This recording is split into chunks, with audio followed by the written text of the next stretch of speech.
Pas un jour ne passe sans que je me noie dans cette peur. Et si je n'étais pas à la hauteur dans mon devoir vis-à-vis de mon Créateur?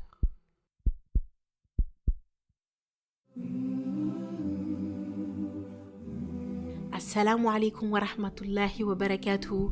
Que la paix, la miséricorde et les bénédictions d'Allah soient sur vous. Marhaba, bienvenue dans le podcast Opération Firdaus, le podcast pour la jeunesse musulmane qui sont à la recherche de l'excellence. Nous sommes deux sœurs en Allah et amies dans la vie de tous les jours. Notre objectif commun à travers ce podcast est d'inciter la communauté musulmane à la réflexion sur des sujets de notre quotidien, en se remettant tout simplement ou non en question pour arriver à la destination finale, le plus haut degré du paradis, le Firdaus. Que ce soit dans le domaine professionnel, familial, social, personnel ou spirituel, nous allons balayer tous les sujets en lien avec notre quotidien. Alors si vous êtes dans l'optique d'améliorer votre personne, votre pratique, d'exceller dans tout ce que vous entreprendrez vis-à-vis de notre magnifique et belle religion qui est l'islam, alors vous avez toqué à la bonne porte. On vous souhaite une agréable écoute, Inch'Allah, en espérant que cela puisse vous profiter. Barakallahu fikoum. Qu'Allah vous couvre de sa bénédiction.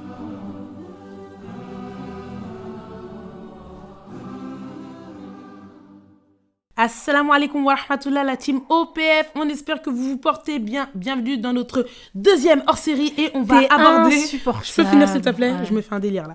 Je disais... Oui, bienvenue dans notre deuxième hors-série et on va aborder la thématique des vacances d'été. J'arrête, c'est bon. Vous devez sûrement vous dire, les sœurs vous divaguez là, on quitte les sujets religieux et tout, mais détrompez-vous, c'est un épisode indispensable parce que au cours de nos années de vie, on a pu constater énormément de choses qui se passaient en été et qui étaient fortement, pour ne pas dire complètement, rattachées à cette saison et ce mood en général. C'est clair, et du coup là nous sommes en pleine période estivale et qui dit vacances d'été dit juillet-août. Qui dit vacances d'été dit plage-piscine. Qui dit vacances d'été dit chaleur, soleil.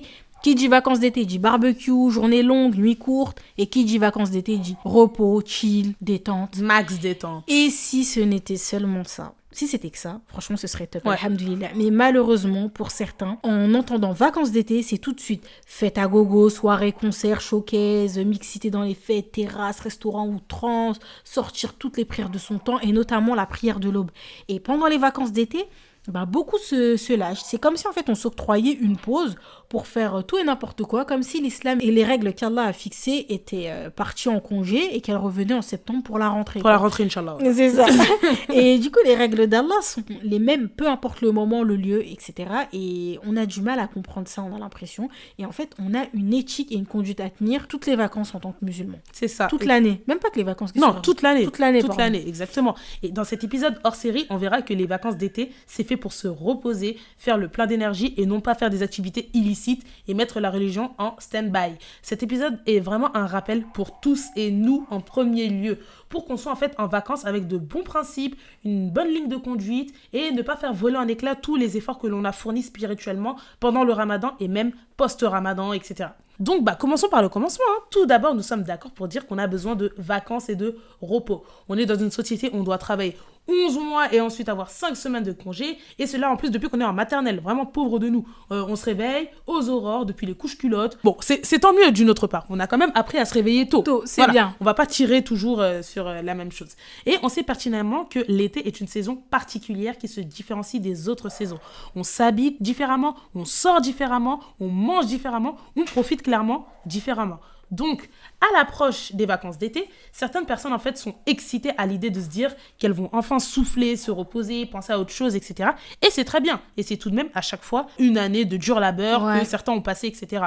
En fait, il faut juste savoir profiter dans le licite. Tu as passé une année difficile avec les partiels, les examens, ou bien tu as travaillé toute l'année. C'est normal de vouloir souffler pendant l'été. Mais il faut savoir comment profiter et ne pas tomber dans l'excès et l'exagération. C'est ça. Et comme on l'a dit en intro, on a une éthique et une conduite à tenir toute l'année en tant que musulman et donc toute notre vie. Et en fait, la chaleur, le soleil, on se demandait des fois pourquoi ça donnait envie de faire des folies. Et carrément, quand tu interroges certaines personnes, ils te diront leur première soirée, leur première chicha, leur première grosse bêtise, entre guillemets, si on peut appeler ça comme ça, c'était pendant les vacances d'été. Ouais. Et en se renseignant pour l'élaboration de cet épisode hors série, on a découvert et même redécouvert, c'est la minute infirmière. Ça faisait longtemps. On peut se permettre. On a vu qu'il existe des études scientifiques qui suggère la chaleur et le soleil peuvent avoir un impact sur notre état d'esprit. Déjà, beaucoup le savent peut-être, mais l'exposition au soleil joue un rôle essentiel dans la synthèse de la vitamine D dans notre corps, qui sont du coup associés à un bien-être mental amélioré. Déjà, juste pour ma part, quand le soleil arrive à grands pas, je me réjouis déjà du fait que je vais faire ma dose de vitamine D et prendre des couleurs. Dans un deuxième temps, la lumière du soleil a un impact sur la régulation de l'humeur. Troisièmement, des recherches aussi ont montré que le fait de passer du temps à l'extérieur dans un environnement naturel ensoleillé peut améliorer l'humeur et réduire le stress et l'anxiété. Et encore une fois, on le voit tout le temps, tout le monde est de bonne humeur quand il fait beau et chaud et tout, surtout à Paris. Les terrasses et surtout à Paris, tout le monde est content. Et pour terminer, certaines recherches aussi suggèrent que la chaleur peut également avoir un effet placebo sur notre esprit. Le simple fait de ressentir la chaleur peut donner l'impression d'être réconforté, détendu et en sécurité, et ce qui peut influencer positivement notre humeur et notre perception. L'effet placebo, pour vous la faire rapide, c'est comme si en fait on vous donnait un médicament, et toi psychologiquement tu dis voilà j'ai pris un médicament, du coup je vais guérir, alors que dans le médicament il n'y a rien dedans. C'est ça. Mais c'est psychologique, comme on te l'a donné, ton corps il va se mettre en processus de guérison. C'est ça. C'est psychologique. Exactement. Donc là, on vous a un peu fait les Allo Docteur du coin ou C'est pas sorcier avec Jamie pour vous montrer en fait que ce que nous de notre côté avons trouvé bizarre en fait, que les esprits étaient échauffés, etc. pendant l'été, en fait c'est bien réel et prouvé. Et en faisant le parallèle avec la pratique, les réseaux sociaux aussi en sont pour quelque chose. Maintenant, c'est celui qui fera les meilleures vacances d'été en soirée privée, qui fera le max de terrasses possible, le max d'activités, qui voyagera le plus, etc. à tout snapper, c'est lui qui a gagné. Voilà, clairement. Et autre problème est que la finalité première des vacances a bifurqué. On va plus en vacances en fait pour profiter du soleil, pour se ressourcer. Aujourd'hui, on va en vacances pour prouver qu'on a eu les meilleures vacances. Des vacances instagrammables, parfaites pour faire nos stories à la une et mettre des phrases philosophiques derrière, pour se vanter d'avoir fait telle ou telle destination, pour se vanter que même si on a fait la même destination, moi j'ai fait telle chose et pas toi. Regarde ce que tu n'as pas pu avoir. Et en fait, on est clairement tombé dans les vices de cette vie. Et le pire, c'est qu'on n'en se rend même pas compte. Il y a certaines personnes qui prévoient déjà toutes les bêtises et écarts de conduite qu'ils ont prévu de se faire pendant ces fameuses vacances, ou bien prévoir leur OOTD pour ces vacances. Et pour vous dire, c'est aussi dans les petites choses. Par exemple, oui, là actuellement je vais me mettre dans la sauce toute seule, mais cet été j'avais prévu, à défaut d'aller en vacances, de faire vraiment toutes les terrasses et sorties du monde avec mon entourage, quitte à en laisser ma peau. Alors, si vous faites partie de cet entourage et que vous m'écoutez, sachez que j'ai menti. Voilà. J'ai menti. Non mais, blague à part. Mais en fait, en me penchant plus sérieusement sur ma manière de réfléchir, en quoi avoir des vacances en été est un dû ? Et si Allah ne me permet pas d'aller en vacances pour X ou Y raison, au nom de quoi et de qui je devrais augmenter ma consommation et mes besoins ? En fait, ce n'est pas quelque chose de mal en soi de vouloir faire des sorties et de manger dehors, mais ça peut me pousser à surconsommer et exagérer par rapport à ce que je ne faisais pas en fait. Donc, ok, on n'a qu'une vie, one life et tout, mais il faut savoir être raisonné et réfléchi et ne pas laisser nos pulsions et envies nous diriger jusqu'à notre propre détriment. Donc, je vais finalement y aller mollo, en tout cas dans mes intentions. On verra si les actes suivent et préserver du coup mon pouvoir d'achat qui diminue considérablement avec cette mentalité. Ouais, t'as totalement raison. Comme t'as dit, faut savoir doser. Il faut savoir doser, faut pas tomber dans un excès. Et pour ceux qui ne partent pas en vacances, c'est la même chose mais à domicile et des fois, on manque de respect à nos voisins.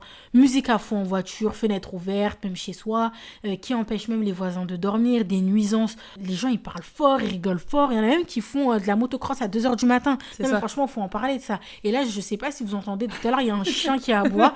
Et c'est mon voisin. Bon, ce ne sont pas des musulmans, mais voilà, c'est vrai que c'est très fréquent. Et du coup, là, ça impacte Ça impacte la qualité d'enregistrement. C'est ça, exactement. On s'en excuse. C'est pas cool. Voilà. En parlant de voisins, du coup, voilà, je vous fais le petit aparté. Petite balle perdue pour lui. Voilà. Et pourtant, on a un hadith d'après Abdullah ibn Amr, radiallahu anhu, le prophète salam a dit: les meilleurs compagnons auprès d'Allah, ce sont ceux qui sont les meilleurs avec leurs compagnons, et les meilleurs voisins auprès d'Allah, ce sont ceux qui sont les meilleurs avec leurs voisins. Oui. Donc, faisons attention à comment on se comporte avec nos voisins, surtout pour ceux qui ne partent pas en vacances. Voilà.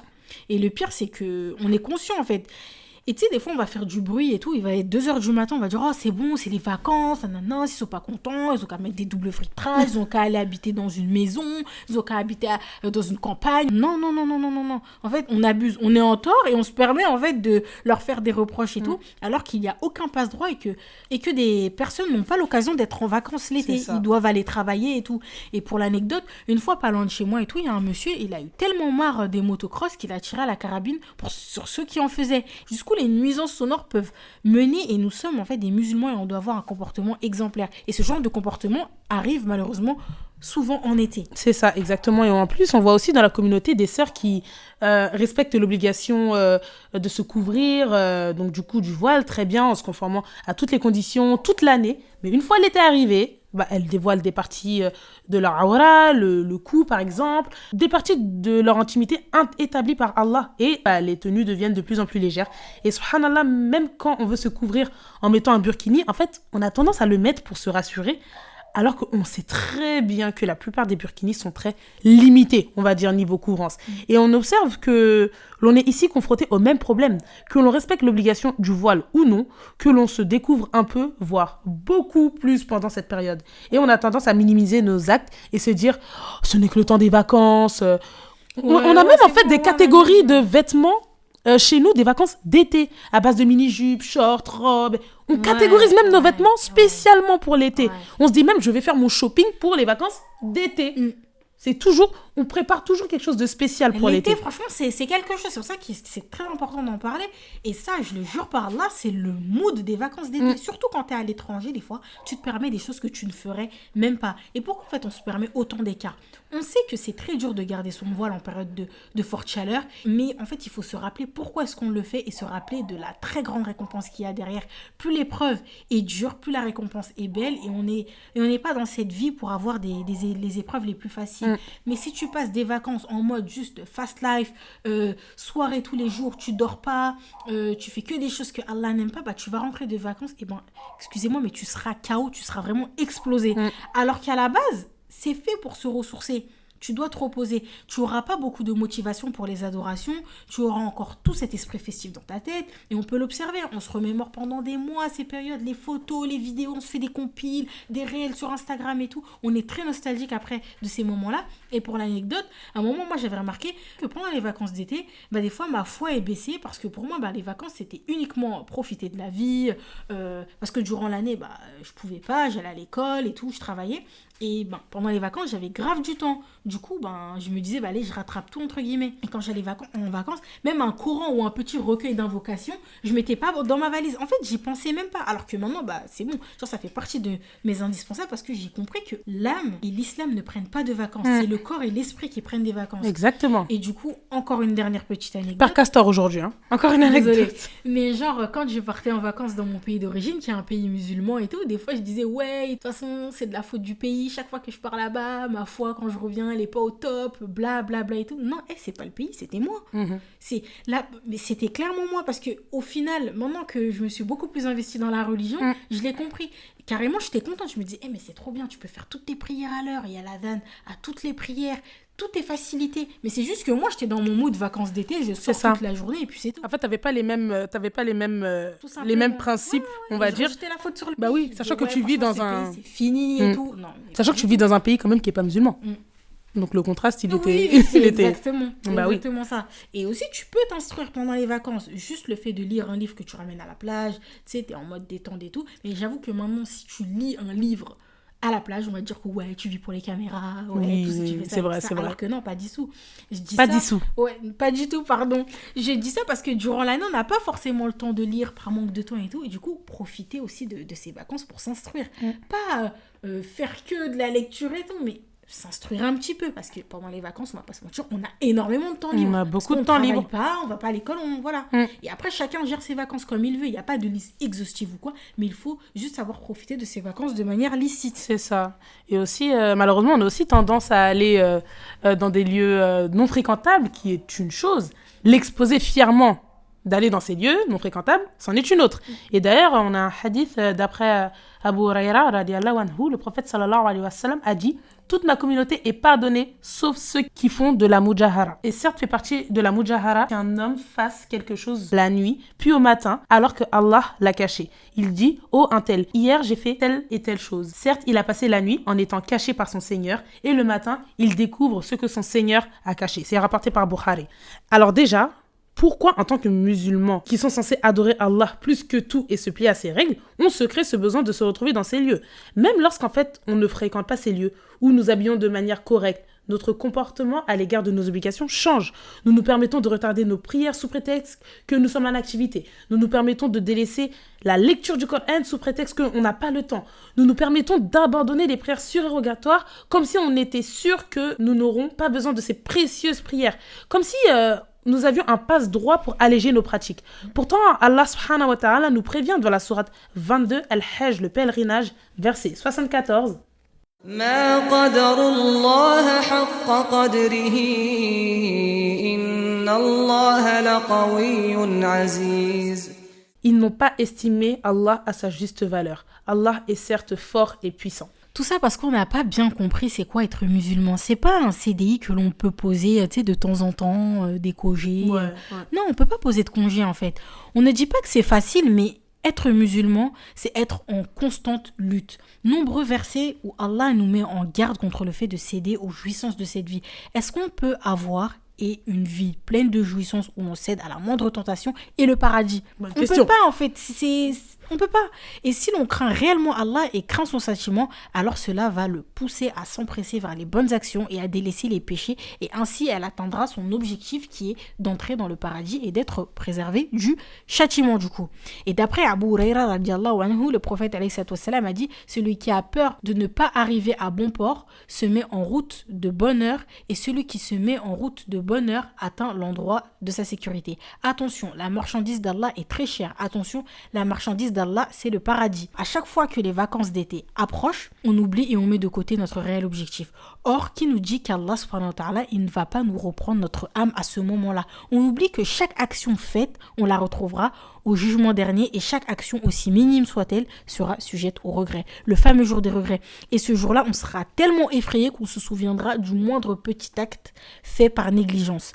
Et on a aussi un hadith qui est rapporté dans Riyad al-Salihin qui dit « Assurément, ce monde est maudit, comme tout ce qui y contient à l'exception du souvenir d'Allah et tout ce qui s'y apporte du savant et celui qui l'étudie. » Et c'est rapporté par Tirmidhi, c'est un hadith. Donc, ce fut court, vu que c'est un hors-série.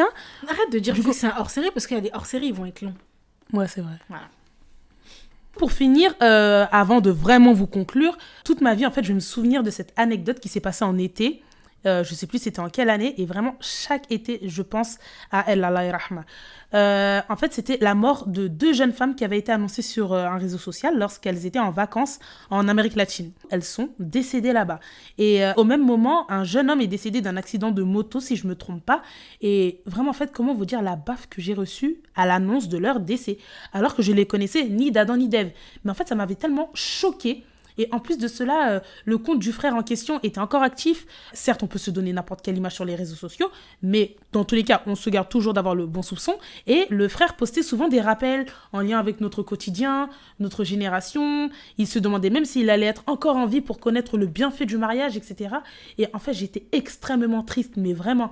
Et j'en profite du coup pour vous demander d'invoquer pour eux, vraiment qu'Allah leur fasse miséricorde, leur épargne du châtiment de la tombe, ainsi qu'à tous nos défunts qui donneraient tous les biens de ce monde pour revenir à la vie, au moins pour évoquer Allah.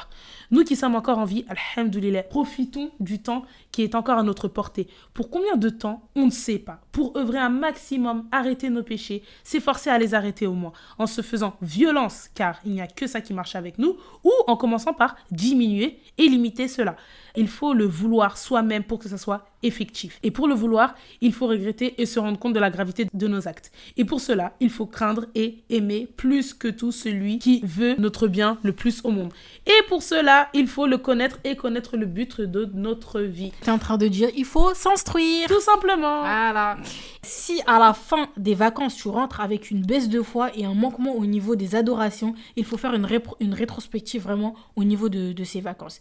Il faut qu'à ton retour, ta foi soit plus élevée ou bien au même niveau que avant d'aller en vacances. On va pas dire comment chacun doit gérer ses vacances et tout, mais encore une fois, il y a une conduite à tenir qui est la même pendant toute l'année. Et le but, c'est de profiter de tes vacances d'été en ayant l'agrément d'Allah subhanahu wa ta'ala. Le but, c'est de se ressourcer, de reposer son corps pour revenir au taquet et faire encore mieux après les vacances au niveau des adorations et même pour les études profanes aussi. En fait, tu seras grandement motivé pour reprendre du poil de la bête. Donc voilà, c'est la fin de cet épisode hors série qui, on vous l'avoue, nous rend un peu triste en fait, parce que bon, on est quand même mis face à aux faits accomplis, reconnaître nos problèmes, de la communauté en général et personnelle à tout à chacun, car vraiment on agit comme si en fait on avait le contrôle de l'horloge de nos vies pour se permettre des interdits, des écarts, etc. Et bah, oui, c'est vrai. Il faut l'accepter. Faisons attention aux vacances d'été, parce que pendant les vacances d'été, il y a beaucoup d'accidents, des personnes qui pensaient avoir la vie devant eux, qui n'ont pas eu le temps de se repentir. Il y en a qui sont malheureusement décédés et tout.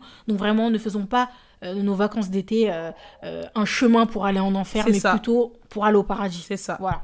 Mais en tout cas, on désespère pas, vraiment, comme d'habitude. On prend conscience de nos fautes, on regrette, on se repent et on agit. On espère sincèrement que cette hors-série va avoir un bon effet sur votre personne et on vous annonce en même temps que le podcast prend congé. Donc, fin de la saison 1.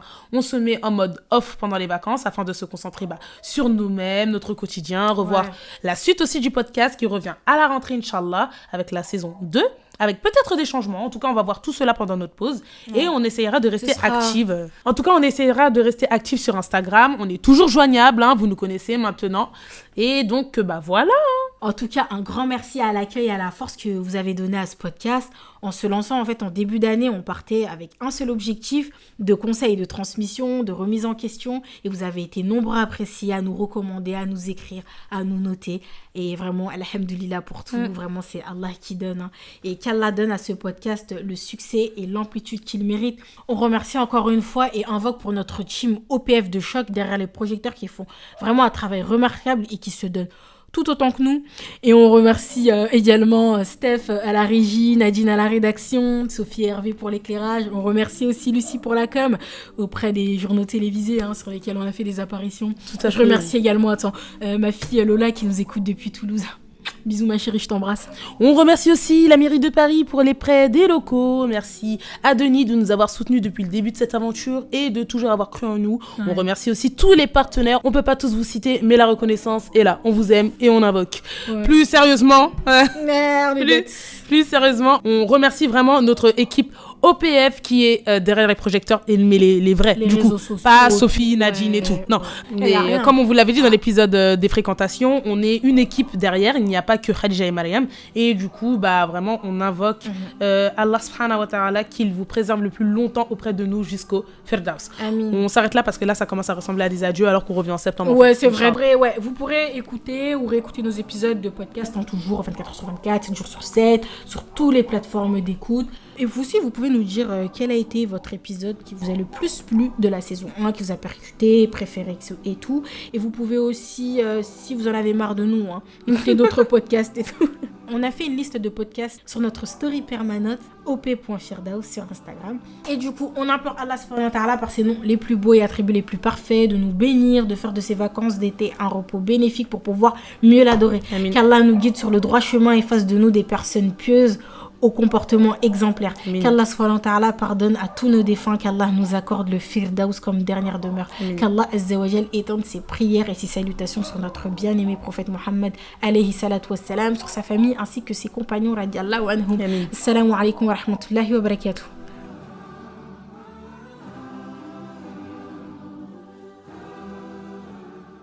كل من عليها فان ويبقى وجه ربك ذو الجلال والإكرام فبأي آلاء ربكما تكذبان